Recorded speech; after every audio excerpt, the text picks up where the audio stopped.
Ang driver, lahat po nagdadaing kanina dahil wala nang kinita, dahil wala nang ma-pick up na pasahero, dahil wala nang sumasakay dahil sa sobrang traffic, naglalakad na lang po yung iba. Pero issue po talaga sa amin ng mga kasamang mga driver dito, sa mga kasamahan po namin, talagang walang kinita ngayong araw na to. Narinig niyo po yung mga hinaing, yung mga daing po ng mga simpleng mamamayan natin. Actually, wag na silang mag-rally, dumiretso na mismo sila sa ano natin, mismong mas nakakataas para mas lalo sila na madinig doon kaysa yung mag-abala din sila ng iba na nagtatrabaho.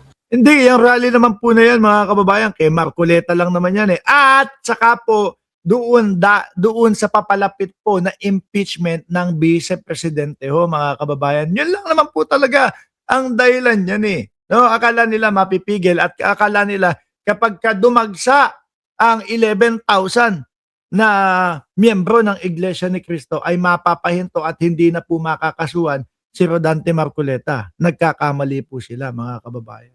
Nakita ko, sandali lang ha, may nakita ko dito nag-comment eh. Sabi ni MacSafe, nasan ba yung si MacSafe? Siraan tuktok din itong si MacSafe eh. Sabi, gusto nyo dalhan namin kayo ng pagkain ng puto at dinuguan. Uy, alam mo ba na hindi pwede sa kanila yung bawal sa kanila yun. Ikaw naman, dadala mo pa ng puto at dinuguan. At alam niyo po mga kababayan, hindi lang po si MacSafe ang nagkomento at hindi lang po si MacSafe yung ganyang nakita ko ho, mga boss chief amo sir. Sa social media po, pagkarami-rami, no, yung mga hinubog, yung mga ginawang mga picture, litrato, etc. inedit po sa AI ng mga kapwa natin Pilipino. Siguro sa Ines, sa Asar, na sila ay naperwisyo nung rally na iyon, mga kababayan. Kaya isa-isahin po natin yung nakita po natin sa social media, mga kababayan. Ha? Kagaya nito. Hindi ko alam kung sino ang gumawa nito. Ako, tulog ako habang kayo ay nanonood ng mga rally dyan. Nakita ko na lang habang nagre-revisa na ako nung mga iko-content natin, nakita ko, eto si Ned ng isa sa Team MR. Ang sugo daw.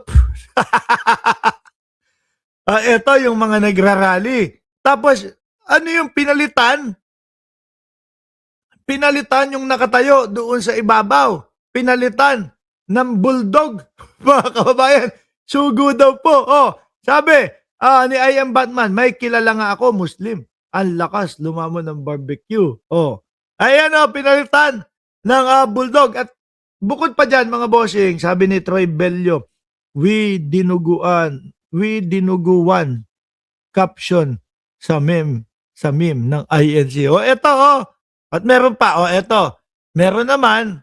Ulitin ko mga kababayan, ako po 100% sigurado in-AI ito ng mga kababayan nating mga Pilipino po na siguro hindi sila okay doon sa nangyaring perwisyo doon sa EDSA. No, dapat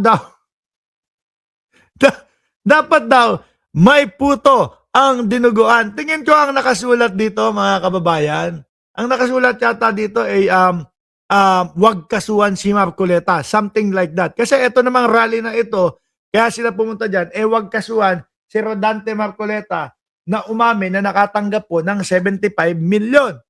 Di ba? Tingnan mo talaga yung mga kababayan natin. Sabi ni Joel Q, may nakita ko, mukha talagang aso.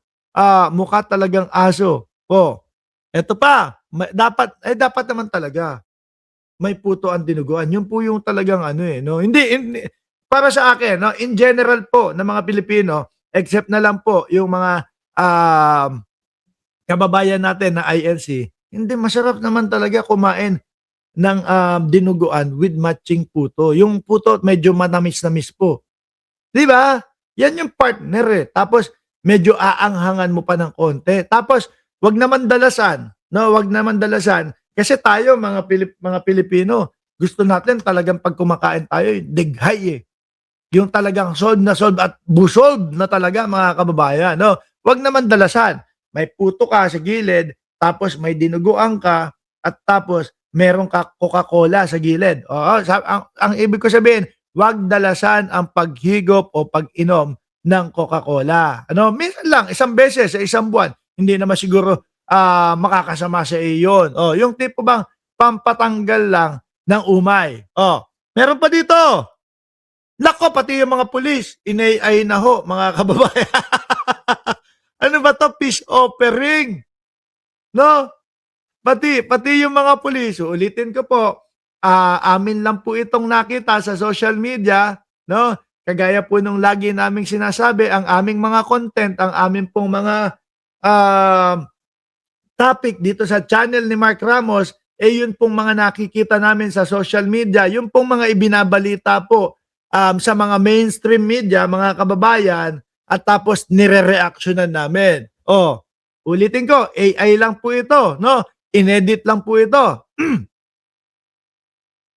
Ano ba to? Peace offering ng mga pulis para hindi na mangulit sa rally. Hindi kasi meron talagang mga makukulit din doon sa rally nila eh. Talagang nangaagaw pa, nangahablot pa ng susi ng motor eh. Isa pa. Nako, ito medyo madami-dami tayong babasahin dito. Sabi dito, okay lang kumain ng dinuguan. No? Sumbungan. Okay lang kumain ng dinuguan. Basta walang sumbungan.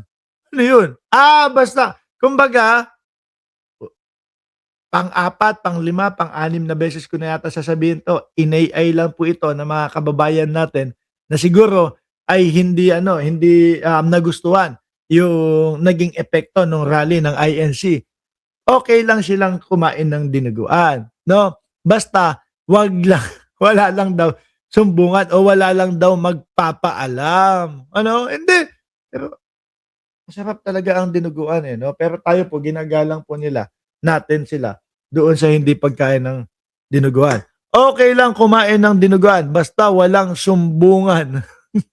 Pero tingin nyo, yung iba kaya sa kanila ay sumusubok o kumakain nung bawal sa relihiyon nila? Tingin ko meron din eh. Kahit papaano, yan nga lang, wala lang talagang sumbungan o wag lang talagang ipapaalam. Sabi ni Troy Bello ulit, may kilala ako, INC, sumasalisi sa karenderya para sa dinuguan.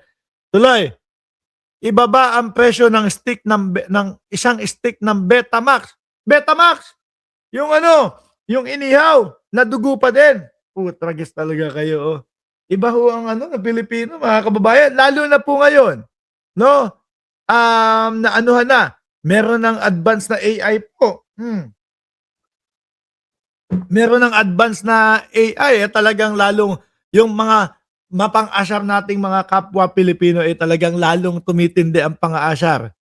Ulitin ko, yung mga ipinakita ho natin ay pawang mga inay lang po ng mga kapwa natin Pilipino na siguro po ay hindi nagustuhan, mga kababayan, iyong dulot ng kanilang pagrarally doon sa EDSA, mga bossing.